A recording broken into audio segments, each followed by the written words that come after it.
Alright, at Truckee, full screen, FBOs, we're going to Sierra Arrow.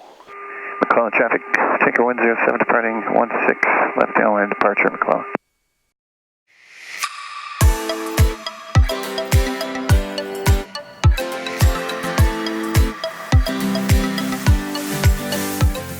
Get the oil changed. That looks good. That looks good. As long as I don't have to change the oil, I don't really care. But if you just want to keep telling me things I don't need to know, then that's fine. Alright, we're going to go to Truckee, activate flight plan. Good there, we'll do fuel done. We're on your side, that's good. The screen on this turned off. Oh, it did? Oh, just tap it? Yeah. Okay. So yeah, Yeah, I was going to do... come on, don't take away my job. Okay, Austin, here we go. So that spikes up so he can sync all the cameras. Is he, like, somewhere right now doing something? Or No. When he gets all this film, what that does, it helps him sync it all up. You understand? I do. What I don't understand is... You knew you were going to be on camera. Sacramento McClellan Why didn't you do anything with automated this? weather observation 16. So, welcome to Flying Squawks and Money Talks. I got my good buddy Eli with me today. I've been looking forward to this flight. Eli will be a bundle of joy for all of you. Eli and I have been buddies for a while. He also owns, I want you to show him that Cirrus over there. So, Eli has that Cirrus, the silver one over there. He just doesn't know how to fly it. That's true. He has people. But I'm happy to be here. I'm happy you're here. And I missed you, man.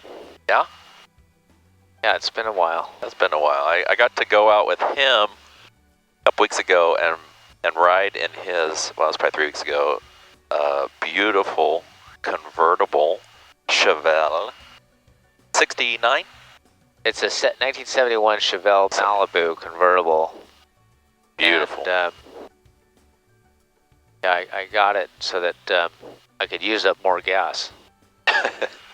So Eli and I today are going to talk about anything he wants to talk about investment-wise. So as we've talked about before, I am a flight instructor, and now I'm a CFII, so I can teach people how to fly instruments in the clouds. And so what I've been thinking about analogy-wise with investments is that I'm a financial instructor also. That's what I do full-time, is instruct people with financial ideas, financial plans. I instruct people. So that's what Austin and I, you'll see Austin, the other financial advisor in my office, that's what we do. I think what we're going to do is we're going to talk a little bit today about risk. Okay, risk is good. Their money. What do you think the number one thing they're concerned about? You know, I've asked people why they come to me, and the number one answer I get is because they trust me. So I think they're scared of losing their money. So capital preservation. You know, it's not just even capital preservation. I think Bernie Madoff set the bar a little high for us when he took, millions and millions of dollars from people.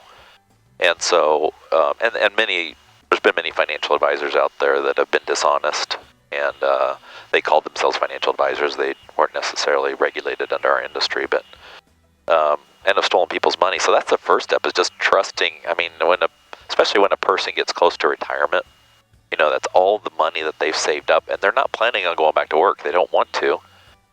And so they're trusting you. So before they're worried about the capital preservation of their specific money, they're worried about who's Can they trust the person that's managing it? Can they trust their actual financial advisor? Yeah. I know a lot of people in San Diego, and this lady was a big real estate name. She was having people invest in a company that did loans to help people acquire beer and alcohol licenses. And what's interesting is this last month or so, I've learned about 2 different companies that have gone belly up. Well, one was a Ponzi scheme, and people lost a bunch of money thinking that they were making super high returns in basically giving high interest loans into escrow for people to buy beer and wine licenses. So and then there was another marijuana farm that was supposed to be medical marijuana on Indian land. The Indians supposedly took away the land, and the investors lost their investment. And what I found out was the guy that put the whole deal together, he was charging a $350,000 salary while managing the project. So, it comes down to well, first of all, I want to make the point about flow, right? Some people call it karma, but it's the Jews for years have called it flow. So, when you put your money and your time into things that don't help people, then I think that you have greater risk of those things going bad.